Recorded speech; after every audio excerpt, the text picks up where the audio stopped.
প্রিয় ভাই, আপনার হায়াতটাকে মূল্যায়ন করেন। আজকে তওবা করে ফিরে আসেন, 5 ওয়াক্ত নামাজি হয়ে যান, সময় অপচয় বন্ধ করেন, যৌবনকালটাকে কাজে লাগান, সিরিয়াস হন, জীবনটার ব্যাপারে সিরিয়াস হন। জীবনটা কিন্তু হেলায় খেলার বিষয় না। একবার চলে গেলে, একবার মৌত হয়ে গেলে কান্নাকাটি কোটি কোটি বছর করলে আল্লাহ পাক আর দ্বিতীয়বার পৃথিবীতে ফিরাই দিবে না, দিবে? তো কি কারণে আমরা আমাদের সময়টাকে হেলায় নষ্ট করছি? সুযোগ আছে? কোনো সুযোগ নাই। যেই কাজের পরকালীন কোনো ফায়দা নাই সেই কাজে আমি নাই। সোজা কথা বোঝেন? যেই কাজে পরকালের কোনো ফায়দা নাই সেখানে আমি নাই, এরকম আকীদা লাগবে। ইলম অর্জন করবেন কেন? পরকালের ফায়দা আছে তাই। নামাজ কেন পড়বেন? পরকালে ফায়দা আছে তাই। প্রেমের সম্পর্ক করব না কেন? পরকালে ফায়দা নাই তাই। এই গান এই মিউজিক শুনবো না কেন? আমি পরকালে কোনো ফায়দা নাই তাই। আমি অহেতুক এসব টিকটকের পিছনে ঘুরবো না কেন? পরকালে কোনো ফায়দা নাই তাই। যে কাজ পরকালে ফায়দা দিবে আমি সেই কাজে আছি। পারা যাবে ইনশাল্লাহ? আল্লাহ তৌফিক দান করুন। যুবক ভাইদেরকে আমি অনুরোধ করবো যে আপনাদের যৌবনটা আগামী মুসলিম উম্মার ভবিষ্যৎ। এই যে বলে না যে জাতির কাণ্ডারি হবে অমুক তমুক, কেউ জাতির কাণ্ডারি হতে পারবে না। জাতির কাণ্ডারি যদি হতে চায় তাহলে মুসলিম যুবকরাই হতে পারবে ইনশাআল্লাহ। যারা সারাদিন মাদকদ্রব্য সেবন করে এরা জাতিকে কিচ্ছু দিতে পারবে না। যারা সারাদিন হকি স্টিক নিয়ে ঘুরছে আর নির্মমভাবে মানুষকে মারছে এরা জীবনেও জাতিকে কিচ্ছু দিতে পারবে না। ফাসাদ সৃষ্টি করা ছাড়া কিচ্ছু করতে পারবে না এরা। দেশকে, জাতিকে এবং উম্মাকে যদি এগিয়ে নিতে হয় শুধু মুসলিম যুবকরাই পারবে ইনশাআল্লাহ। এবং কারা পারবে? যারা অন্য ধর্মের মানুষ কিন্তু মনটা স্বচ্ছ সৎ, তারাও পারবে। যাদের মনে সততা আছে অন্য ধর্মের হলেও তারা পারবে ইনশাআল্লাহ।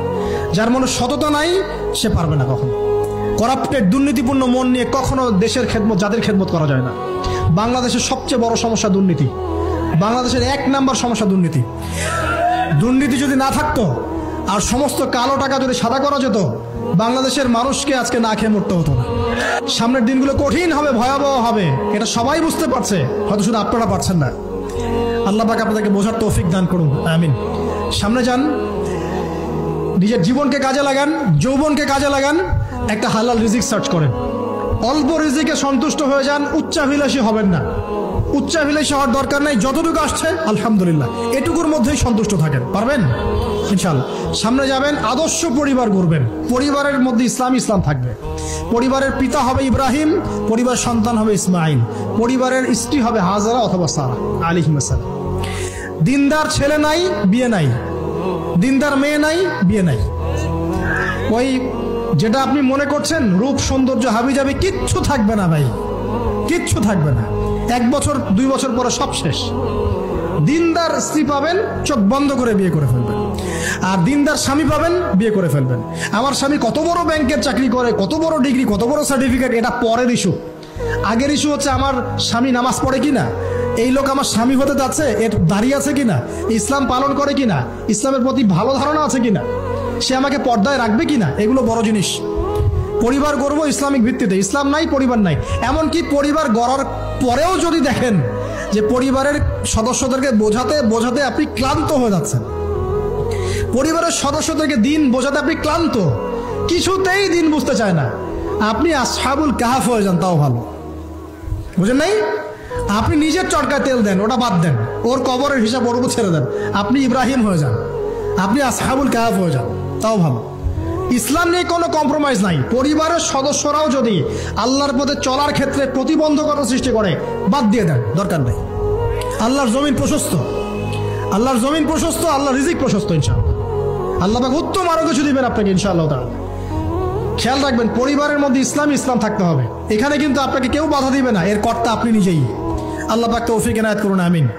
পাশাপাশি সৎ কাজের আদেশ করেন, অসৎ কাজে নিষেধ করেন। মুসলিম উম্মার মধ্যে ঐক্যের চেষ্টা করেন, বিভক্তি সৃষ্টি করবেন না। সবার মধ্যে ভালো জিনিস আছে, নিয়ে নেন, খারাপগুলো ছেড়ে দেন।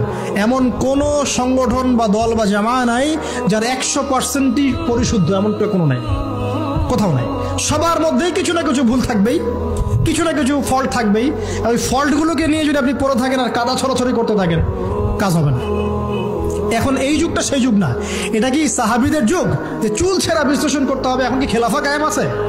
সাহাবীদের যুগে খেলাফা কায়েম আছে, ইসলামিক অর্থনীতি কায়েম আছে, ইসলামিক রুলিংস চলছে, তখন সূক্ষ্ম সূক্ষ্ম বিষয় নিয়ে সাহাবীরা একে অপরের সাথে কনফ্লিক্টে যাচ্ছে, মত পার্থক্য হচ্ছে। আর এখন তো কিছুই নাই, এখন আপনি ওই ছোটখাটো বিষয় নিয়ে পড়ে আছেন, বড় বিষয়ের তো খোঁজ নাই এখন। আল্লাহ পাক আমাদেরকে বোঝার তৌফিক ইনায়াত করুন, আমিন। সামনে এগিয়ে যাবেন এবং দ্বীনের জন্য কিছু করার চেষ্টা করুন। আপনার জান, আপনার মাল, আপনার সময় শ্রম দিয়ে ইসলামের জন্য কিছু করে যাওয়ার চেষ্টা করেন। কিছু না পারেন একটা এতিমখানা করেন, একটা মাদ্রাসা করেন, একটা মসজিদ করেন, ঠিক আছে, একটা সামাজিক সংগঠন করেন, একটা কি বলবো, আপনি যদি পলিটিক্সও করেন করেন, কোনো সমস্যা নাই, কিন্তু এটাকে ভালোর দিকে নিয়ে আসেন, ন্যায়ের দিকে নিয়ে আসেন। দুর্নীতি অন্যায় বাদ দেন, অন্যের ক্ষতি করা বাদ দেন, অন্যের গীবত তহমতের সংস্কৃতি বাদ দেন, ভালো কিছু করেন, সামাজিক কাজ করেন, মানবতার কাজ করেন। আপনি যদি লিখতে পারেন লিখেন, বলতে পারলে বলেন।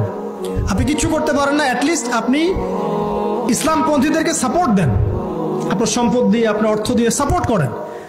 কিচ্ছু করতে পারছেন না, কিছুই করার ক্ষমতা নাই, নিজেকে নিয়ে ব্যস্ত থাকেন, আগুন উস্কে দিয়েন না। মনে করেন আপনার কিছু করারই ক্ষমতা নাই, কোনো যোগ্যতা নাই, ঠিক আছে, আপনি চুপ থাকেন, অ্যাটলিস্ট আপনি আগুন উস্কে দিয়েন না, নিজেকে নিয়ে ব্যস্ত থাকেন, আপনি আপনার কাজ করেন। আল্লাহ পাক আমাদের সবাইকে দ্বীনের জন্য কিছু করার তৌফিক দান করুন, আমিন। আর সবশেষ কথা হচ্ছে যে বর্তমান অর্থনীতি, সমাজনীতি, বিশ্ব ওয়ার্ল্ড পলিটিক্স, এগুলো খুব ভালো করে পড়াশোনা করবেন, করে কোরআন সুন্নাহর সাথে মেলাবেন, আখিরুজ্জামানের হাদিস এবং আয়াতগুলোকে স্টাডি করেন, সমসাময়িক প্রেক্ষাপটের সাথে এই পরিস্থিতিগুলো মেলানোর চেষ্টা করেন। দেখবেন আপনার চোখ আল্লাহ খুলে দেবে ইনশাআল্লাহ। এবং ইনশাআল্লাহ আযজা ওয়া জাল আপনি এমন কিছু সলিউশন যাদের সামনে উপস্থাপন করতে পারবেন যেটা আর 10 জন পারছে না ইনশাআল্লাহ। সর্বপ্রথম কথা, ব্যক্তিকে পরিশুদ্ধ করি, আত্মশুদ্ধি অর্জন করি, আল্লাহর হুকুম আহকামগুলো পালন করি, পরিবার গঠন করে হালাল রিজিক সার্চ করি, এরপরে আমি দ্বীনের জন্য কিছু করার চেষ্টা করি। যদি আল্লাহ পাক আমাকে আরো বেশি যোগ্যতা দেন, তখন আরো বড় পরিসরে দ্বীনের খেদমত করার তৌফিক আল্লাহর পক্ষ থেকে চেয়ে নেই, আল্লাহ পাক কবুল করবেন ইনশাআল্লাহ আযজা ওয়া জাল। আজকের মতো আমরা আর লম্বা করছি না, এখানে শেষ করছি।